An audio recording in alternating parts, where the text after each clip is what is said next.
Oh, hey, Nando here. I'm working on a video, obviously. It's something that's in the very early stages, so don't expect to see it very soon, but as I was working on it, I did think about a question, something I'm currently writing in the video, but I did just want to get out there because I want to work through this kind of in real time. And also, I see this question so much. So many people are asking each other this one question about the Big Blue Boy Scout, and it is this: does the Superman costume need to have the trunks? I've seen people on the yes side of the aisle, I've seen people on the no side of the aisle, I've seen people on the I don't care side of the aisle. And I've mentioned this very briefly in another video, but I want to take 5 minutes to just talk about it right now. The answer is yes. Superman needs the trunks. And the thing that turned me around on this debate, because I used to be in the I don't really care category, was this. Think about anything else that's pretty much Superman's deal, right? Blue costume, the red cape with the big yellow Superman symbol, all that stuff. And assume when people ask that question, they're talking about a base kind of Superman. Not like evil Superman, or because obviously Superman has had costumes in the comics without the shorts for, a while. Obviously there was the regeneration suit, the black suit that he wore after he came back to life. There was the blue and white and then red and white suits that I feel like I honestly cannot remember exactly what these were, but they were kind of also modernized. Not modernized, but that kind of felt like what they were doing was let's reinvent this suit. I remember there was some sort of splitting of Superman's personality, I think. I don't remember. Maybe that's just in one of the movies. But, so assuming we're working with base level Superman, this is not a take on Superman, ask that question about literally any other part of the costume and see if that makes sense. All right, does Superman need a red cape? Does Superman need a blue suit? No, I guess not. Not technically. He could still operate without them, but it's part of his deal. We all accept those parts, right? The only reason we don't really do that with the shorts is because they seem kind of silly, especially because Batman got rid of them, and Batman totally makes sense. I think you could do the shorts in live action, or I think there are different versions of Batman. So if they did a more campy Batman show or something, I would expect to see the shorts, whereas in live action, they might look silly. Although, to be fair, your favorite version of Batman probably has the shorts if it is the 90s animated version, which is most of our favorite versions of that character. But people say live action and animation, there's a difference. They cannot, work the same way. And while I agree there's certain conventions of the genre, or things that one genre gives you the other one doesn't, the idea that the red shorts that Superman wears are the silliest part of Superman is bizarre to me. The silliest part of Superman's costume, bar none, is the big gold S. Gold and red, right in the center of his chest, is this giant thing, it's S. He was the first superhero. Who sees that guy flying through the air and goes, hey, who is that? Is that Tim from The Office? No, that's Superman. How can you tell? Well, he's got that big red S. Oh, that's right, the yellow and red S. That is Superman. I don't know why I thought it was Tim, because besides the fact that Tim does not dress like that, he also cannot fly and do Superman things. This idea that any bits of Superman's costume are necessary is silly, because none of it is, right? And there's also that argument that people make where well, you want to update it, you want to make it modern. If you're going that direction, then just keep going in that direction, right? Why does he wear a blue suit at all?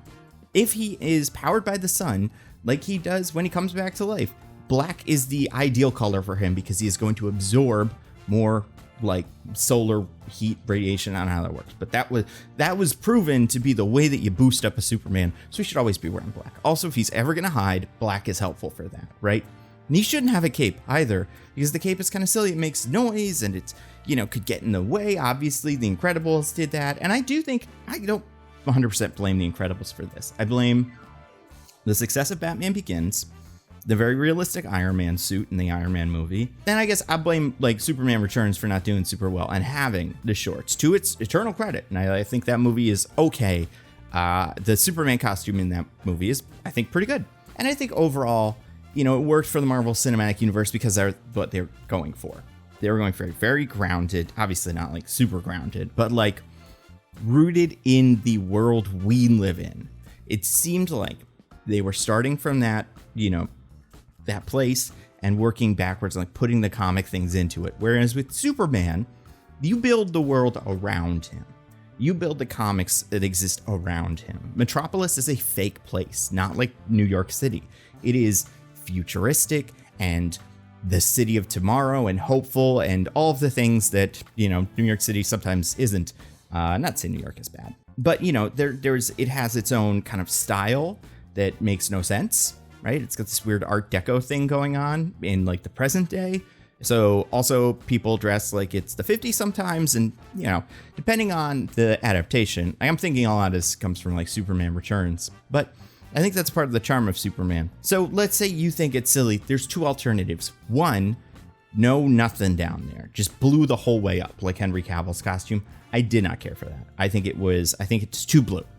I do think there's something kind of beautiful in the way that the red of the shorts breaks up the blue of the legs and the blue of the shirt. It makes him look, honestly, like it's silly, but it makes him look more like a person as opposed to like an alien wearing some sort of weird alien suit. It's like, no, he has like pants on. See, that's where the pants end and when the shirt begins.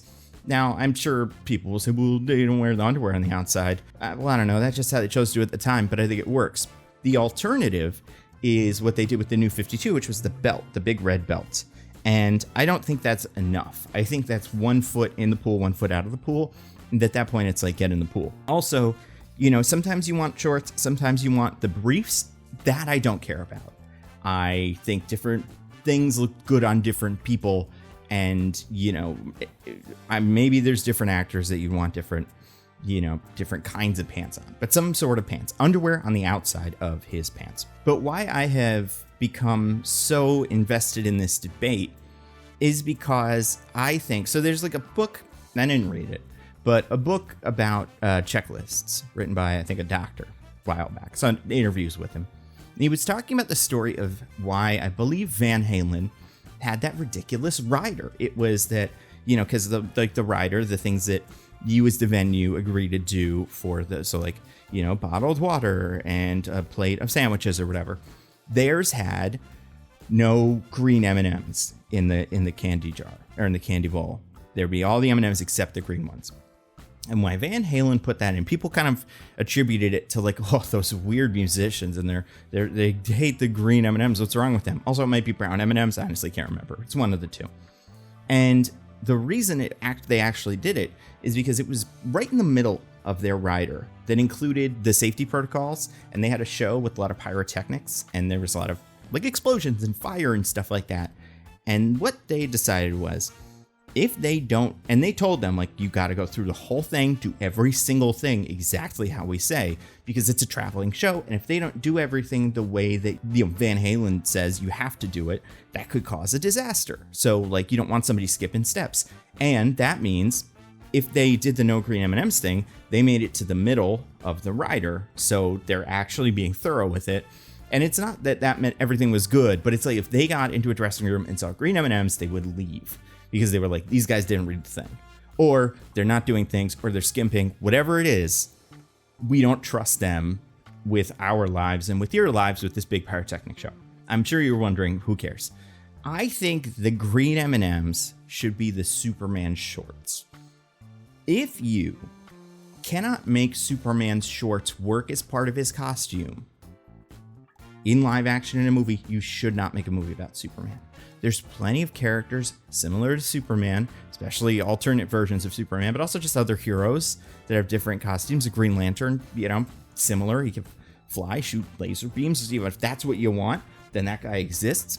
That if you want to make a movie about this big blue and red and yellow hopeful symbol of, truth, justice, and the American way and a better tomorrow and all that stuff, and you don't think you can take that costume and turn it into something cool. You don't think in universe you can have Superman show up and have characters go, those pants are silly, and then Superman saves people, and then they're like, you know what, the pants are actually cool, and convince us, the audience, that the pants are cool. You're also not going to be able to convince us, the audience, that Superman is cool, or that the cape is cool, or that Lois Lane, or Lex Luthor. Like, all of these things are so connected, and I do think the shorts are such a small thing, and they're so easy to skip. It's so easy to go, I don't really think the shorts are going to work in live action, so let's cut them. But on the other hand, if you cut them, what else are you going to cut? Are you going to cut him smiling at people? Are you going to cut him getting a cat out of a tree? Are you going to cut Jimmy Olsen, some of his friends, the ones that might not work in your story quite as well? And then at that point, just make a movie about somebody else. That is my take on the Superman pants. They are the green M&Ms of Superman. If you don't do that part right, you're not going to do the rest of it right. So, yeah, eventually I'm going to make my, fan casting. What I'm going to do, because since you made it to the end of this video, which thank you, and thank you for subscribing to my Nando Cut channel, I'm going to have, I'm going to split these up. So I'm going to do some of them based on kind of grouping. So like the Superman one, the first video is going to be Superman, Lois, Jimmy, and Supergirl, fan casting them. And obviously, we might have a Supergirl in this universe, but say that one doesn't count. The second video is going to be villains, because I figured I started planning it out and I was like, Luthor's too big to not like take up a lot of space in this video, but also like he's also kind of too big to tack on to the end of this fifth one. And then if you do that, it's like, well, what about Darkseid? What about Brainiac? So the other video is going to be those characters: Darkseid, Brainiac, Luthor, and then another villain who I'm not super sure on. I'm kind of waffling. That video probably won't be out for a while, so that may change. And then I don't think I'm going to do the Bat Family because those are all already cast.